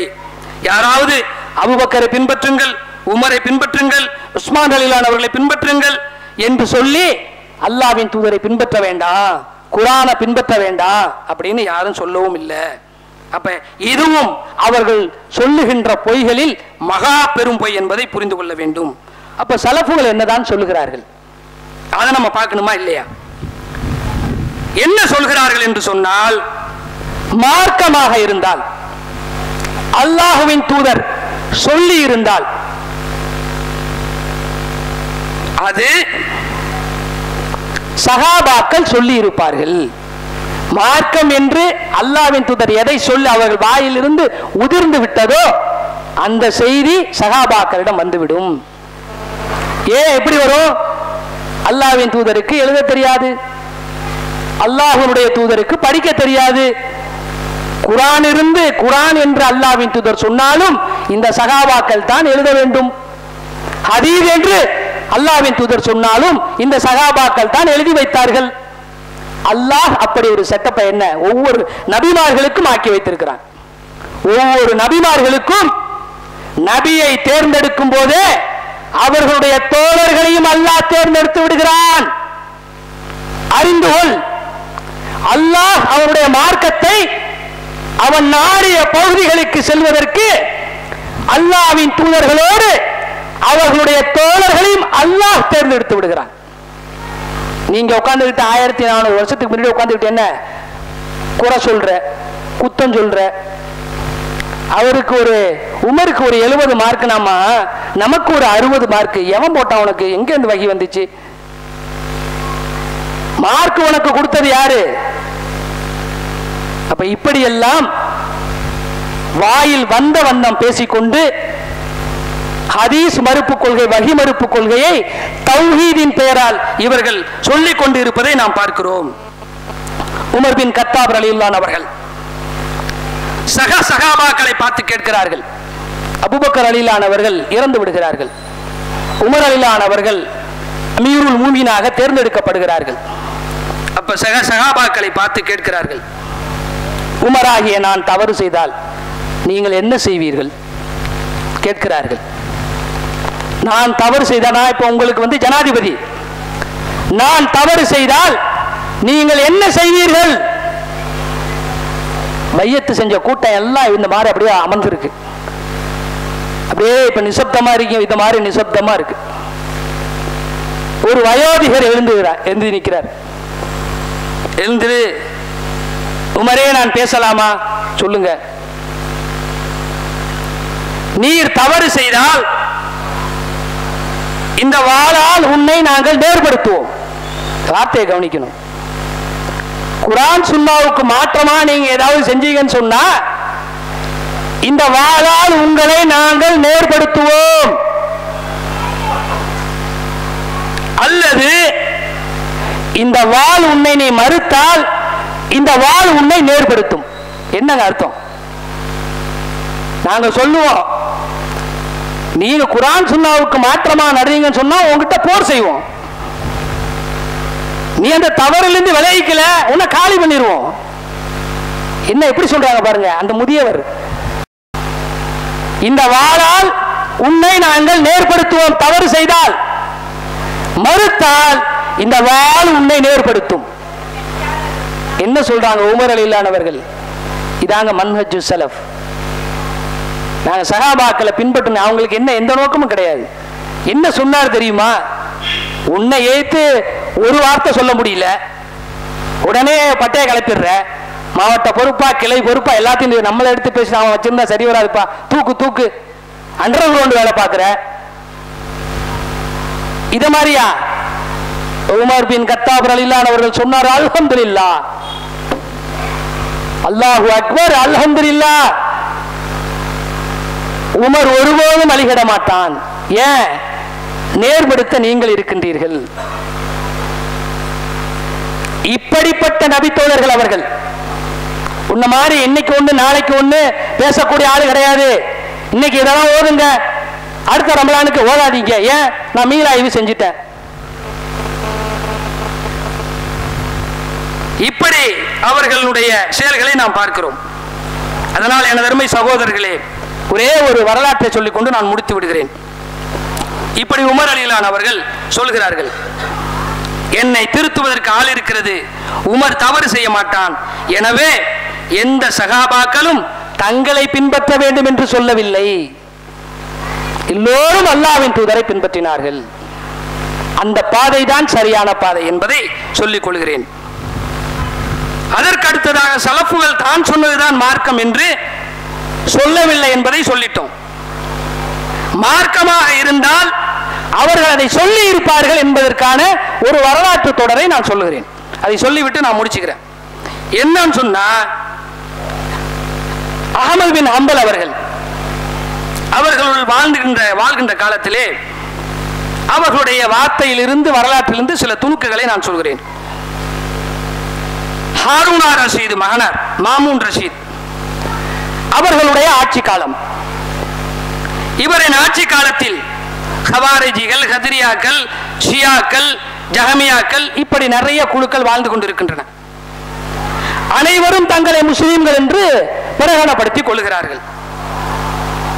எங்களின் அடிப்படை 2 என்று சொல்லுகிறார்கள். இன்னைக்கு சொல்றாங்க பாருங்க, குர்ஆன் சுன்னா, குர்ஆன் சுன்னாவை தான் பின்பற்றணும், இதைத்தான் ரசூலுல்லாஹ் சொல்லி இருக்கிறாங்க. இவங்க சொன்ன மாதிரியே அவங்களும் சொன்னாங்க. என்ன? எங்களுடைய அடிப்படை 2, ஒன்று குர்ஆன், இன்னொன்று சுன்னா என்று கூறி வந்தார்கள். இவர்களின் மத்தியில் எல்லா கூட்டமும் குர்ஆன் சுன்னா சொன்னா ஏதாவது ஒன்று தானே சரியா இருக்க முடியும். அப்ப அஹ்லுல் சுன்னாவில் சலஃபுகளாக இருக்கக்கூடியவர்கள் தங்களை எப்படி அடையாளப்படுத்திக் கொண்டார்கள்? பிரச்சாரத்தை ஆரம்பிக்கிறாங்க. என்ன? இந்த கூட்டங்களுடைய வழிமுறைகள் அனைத்தும் தவறானவை, இந்த கூட்டங்கள் அனைத்துமே குர்ஆனுக்கும் சுன்னாவுக்கும் சுயவிளக்கம் கொடுக்கின்றன என்று பிரச்சாரம் செய்ய ஆரம்பித்தார்கள்.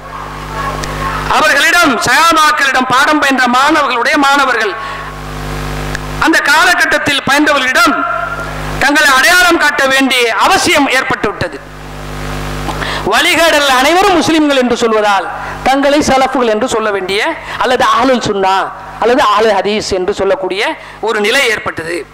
இந்த நிலையிலே மாமூன்களுடைய காலத்திலே 2ஆம் நூற்றாண்டு முடிந்து 3ஆம் நூற்றாண்டு தொடக்கத்தில் கலாமையுன்கள் கோலோய்க்கிறார்கள், மிகப்பெரிய உச்சத்திலே இருக்கிறார்கள். அதாவது புத்திக்கு குர்ஆனையும் சுன்னாவையும் உட்படுத்தி அதை யார் மறுக்கிறார்களோ அவர்களுக்கு தண்டனை கொடுக்கின்ற அளவுக்கு ஆட்சியாளர்கள் என்ன செய்கிறார்கள்? சட்டம் இயற்றுகின்றார்கள். இந்த காலகட்டத்திலே, இவர்களின் காலகட்டத்தில் தான் இப்போது இவர் வாழ்கிறார். இந்த நேரத்திலே குர்ஆன் படைக்கப்பட்டது என்ற சட்டத்தை அந்த மன்னன் இயற்றுகிறான். யாரெல்லாம் குர்ஆன் படைக்கப்பட்டது என்று நம்புகிறீர்களோ அவர்களை உயிரோடு விடுவேன். யாரெல்லாம் குர்ஆன் அல்லாஹ்வுடைய வார்த்தை என நம்புகிறீர்களோ அவர்களுடைய தலை இருக்காது. நாட்டினுடைய சட்டம். இப்படி ஒரு கடும் சட்டத்தை ஏற்றுகிறான். இந்த காலகட்டத்திலே தான் அஹ்மத் பின் ஹம்பல் அவர்கள், இமாம் அவர்கள் பிரச்சாரத்தை துவங்குகிறார்கள். இதனால் மிகப்பெரிய ஒரு மாற்றம் ஏற்படுகிறது.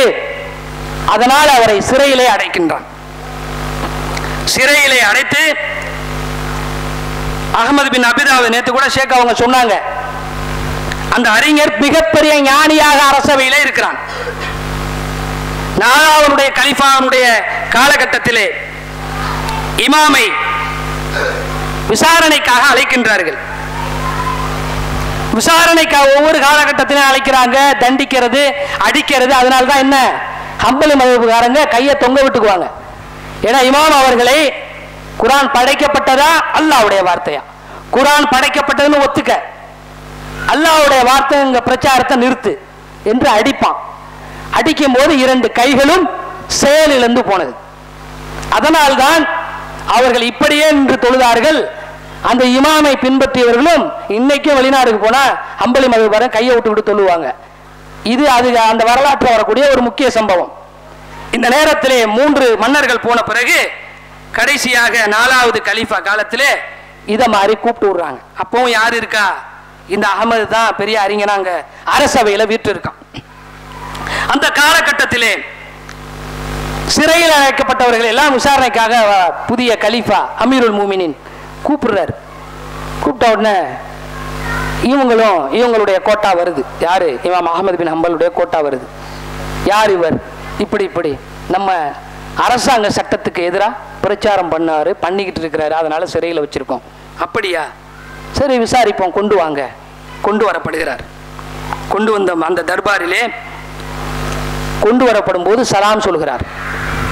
அஸ்ஸலாமு அலைக்கும் யா அமீருல் மூமினின், மூமின்களுடைய தலைவரே, உங்கள் மீது சாந்தி உண்டாகட்டும். கம்முன்னு இருக்கிறார். ஏன்? அரசு சட்டத்துக்கு எதிராக இருக்கிறவல்ல, சலாம் சொல்லவே இல்லை.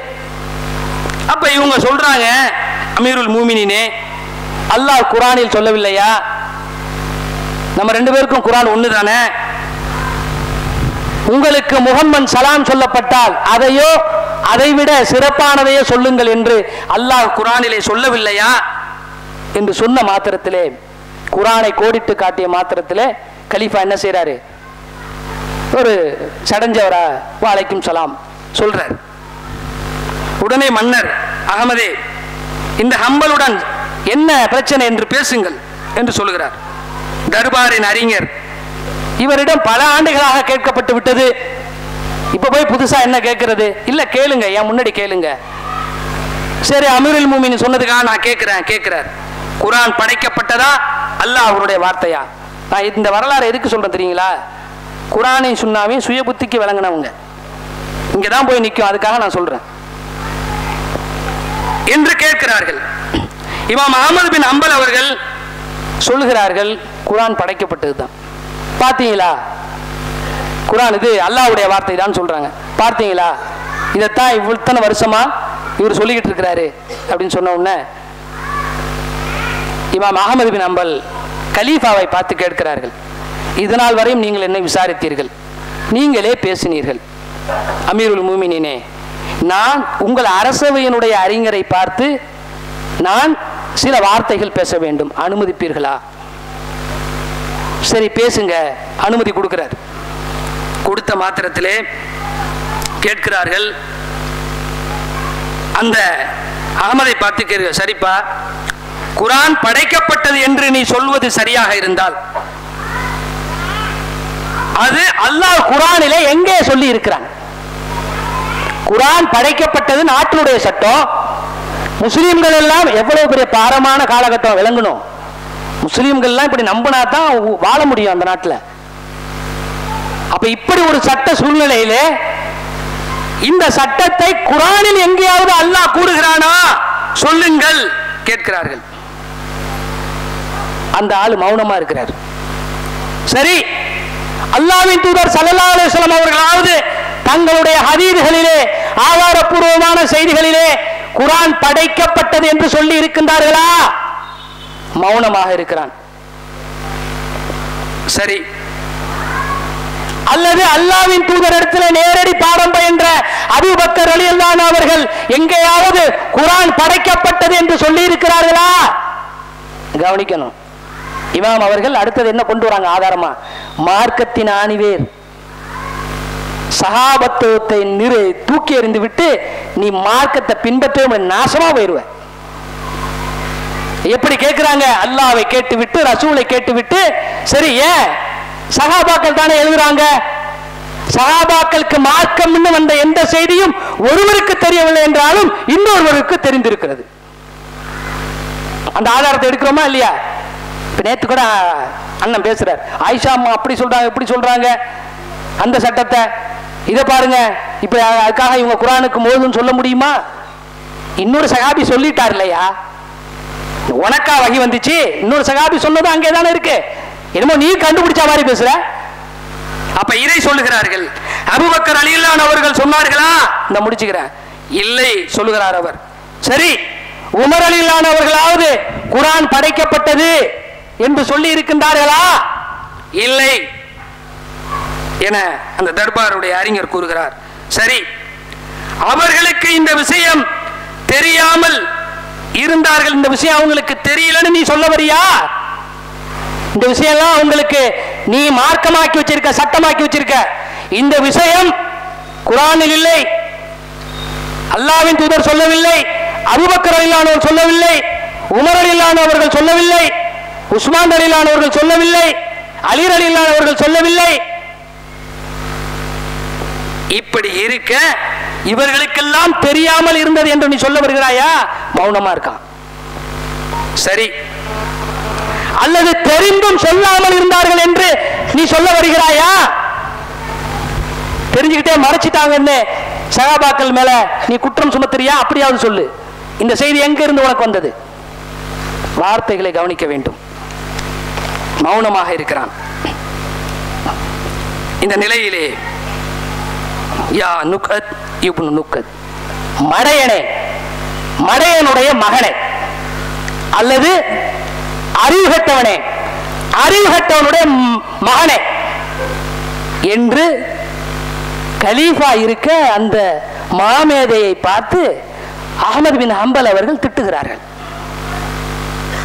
புத்திகட்டவனே, புத்திகட்டவனுடைய மகனே, அவர்களுக்கு தெரிந்தும் சொல்லாமல் இருந்தால் அதை நீ ஏனடா சொல்லுகிறாய்?